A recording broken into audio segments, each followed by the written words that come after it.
अगर आप भी चाहते हैं कि आरसीएम म्यूजिक के वीडियो सबसे पहले आप तक पहुंचे, तो लाल बटन को दबा के चैनल को सब्सक्राइब जरूर करें।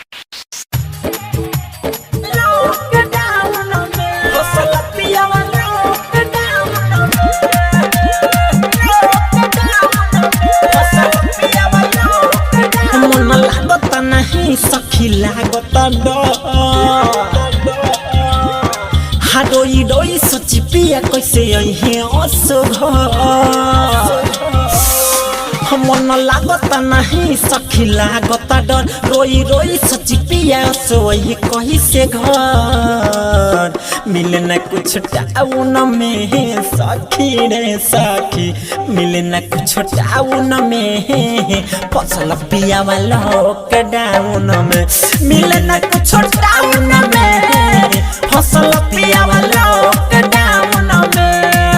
मन लागत नहीं सखी लागत डर रोई रोई सोची पिया सोई कैसे घर मिले न कुछ टाउन में सखी रे सखी मिले न कुछ टाउन में फसल पिया वाला लॉकडाउन में मिले न कुछ टाउन में फसल पिया वाला लॉकडाउन में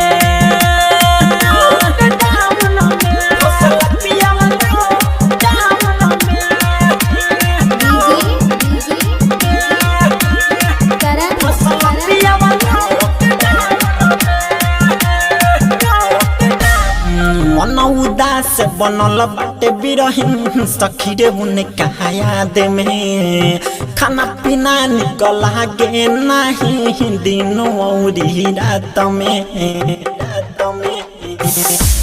हाँ हाँ मन उदास बनल बाटे बिरहिन सखी रे उन्हें कहा याद में खाना पीना निकल गे नहीं दिन और रात में कि भारी टेंशन बनी नहीं आवता घर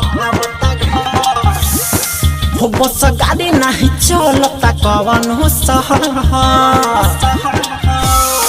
कि भारी टेंशन बनी नहीं आवता घर बस गाड़ी नहीं चलता टेकवन हो शहर मिले न कुछ टाउन में सखी रे सखी मिले न कुछ टाउन में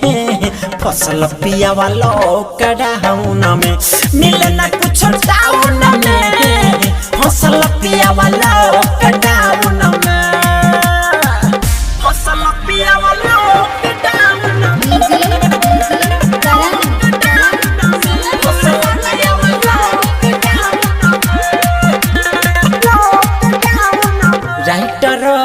रंजन कमलेश करसना ही फोन रे भिकियो विशाल देवरा देवे खबर एक गोन रे देवे खबर एक गोन हाँ हाँ राइटर रंजन कमलेश करसना ही फोन रे भिकियो विशाल देवरा देवे खबर एक गोन रे पिया संजीत नहीं मोरा गइल बारे खाना मिले नहीं को सम खाई का पिया संजीत नहीं मोरा गइल बारे डर खाना मिले नहीं को सम खाई का